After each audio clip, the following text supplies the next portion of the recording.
We remember the main thing is the picture. Western partners even overlooked the fact that the president of Ukraine and his associates robbed their own army and the supplied weapons. They want to offset the expenses through Ukrainian land.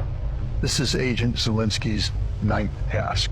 Fertile lands represented interest even for Hitler. The Ukrainian constitution even has a separate article dedicated to Black Earth, or Chernozem. Even during my time there, in the central office, I heard that the same Monsanto Corporation set its sights on the entire south of Ukraine, from Odessa to Mariupol. During the conflict, it seemed to me that over 30% of major Dutch corporations were present there. Land was actively sold to companies like Cargill and other global corporations that were operating in the region.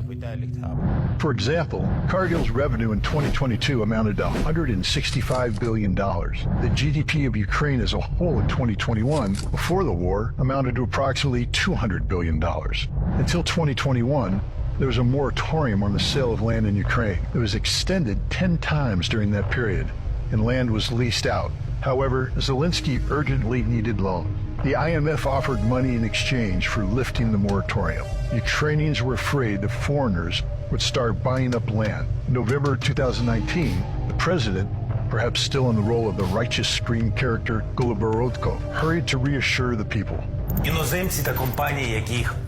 Foreigners and companies with foreign founders will be able to purchase Ukrainian land only if the consent of the Ukrainian people is granted through an all-Ukrainian referendum. Spoiler, there was no referendum. In July 2021, the moratorium on the sale of land was lifted. Yes, foreigners do not have a formal right to buy land, but there is a loophole. Technically, Ukrainian companies under foreign control can make purchases. In our country, this is called a straw man. It exists everywhere in the world, where local residents can protect themselves to some extent. In such cases, a fictitious person, a straw man, is employed, and you act as you please. In February 2018, the Institute of Agricultural Economics assessed Ukrainian land. It turned out to be inexpensive. $2,500 per hectare was the maximum price, but that's the upper limit. The majority are willing to buy land for $1,000. And here's how much agricultural land costs in my home country. So we're in 2018, black soil. Now let's assess arable land in Western Europe. Same year, 2018. So Ukrainian land is inexpensive. It is nearly 13 times cheaper than the most expensive land, which is in Italy. That's why there is high demand for it among Europeans. It makes sense for them to invest in agriculture in Ukraine, since they have limited access to Chernozem. But why should we be concerned about it? Land in America is fine. This soil is located in Europe, not in the U.S. If it is removed from the food cycle, Europe will have much less chance of being self-sufficient and acting independently. And that's why there is a plan to reduce Europe's food security in order to better control neighboring countries. The U.S. doesn't need the grain, but they need control. And control comes only when you control food security of other countries.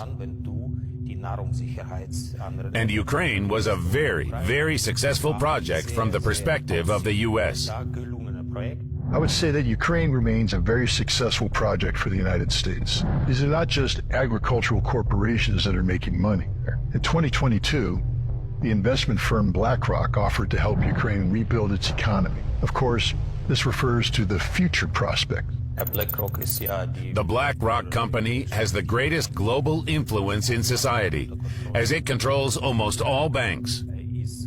It's impossible to even imagine the extent of their assets and the influence they have, both on German and Ukrainian politics. In May 2023, Zelensky signed an agreement with BlackRock. Last September, the cost of reconstruction and economic recovery of the country was estimated at nearly $350 billion.